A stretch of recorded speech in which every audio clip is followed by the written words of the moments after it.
একটানা বৃষ্টির পূর্বাভাস। সিরাজগঞ্জ জেলা শহর রাজশাহী বিভাগে বৃষ্টি বাড়ছে। সাংবাদিক ও ক্ষুদ্র আবহাওয়া পর্যবেক্ষক মোহাম্মদ শাকিল হোসেনের প্রতিবেদনে। 4 জুলাই 2025 শুক্রবার।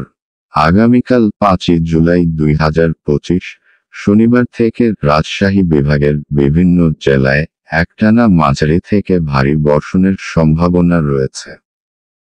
আবহাওয়ার বর্তমান চিত্র বিশ্লেষণ করে জানা গেছে, বঙ্গোপসাগর থেকে আর্দ্রতা যুক্ত দক্ষিণ পশ্চিম মৌসুমি বায়ু সক্রিয়ভাবে রাজশাহী অঞ্চলে প্রবেশ করছে, যার ফলে আগামী কয়েকদিন টানা বৃষ্টিপাত হতে পারে। এ সময় বজ্রপাত হতে পারে।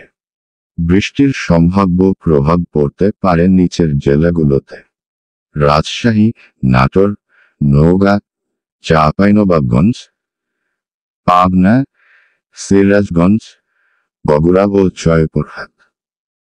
এই বৃষ্টিতে শহরাঞ্চলে জলাবদ্ধতা ও গ্রামাঞ্চলে কাঁচা রাস্তা কাদামো হয়ে পড়তে পারে। কৃষিজমিতে পানির পরিমাণ বেড়ে যাওয়ার সম্ভাবনাও রয়েছে। সতর্ক হিসেবে স্থানীয় বাসিন্দাদের, বিশেষ করে নিম্নাঞ্চলের মানুষদের সাবধানতা অবলম্বনের অনুরোধ করা হচ্ছে। আবহাওয়া নিউজের ও আবহাওয়ার পূর্বাভাস সিরাজগঞ্জ জেলা গ্রুপের পক্ষ থেকে সবাইকে অনুরোধ।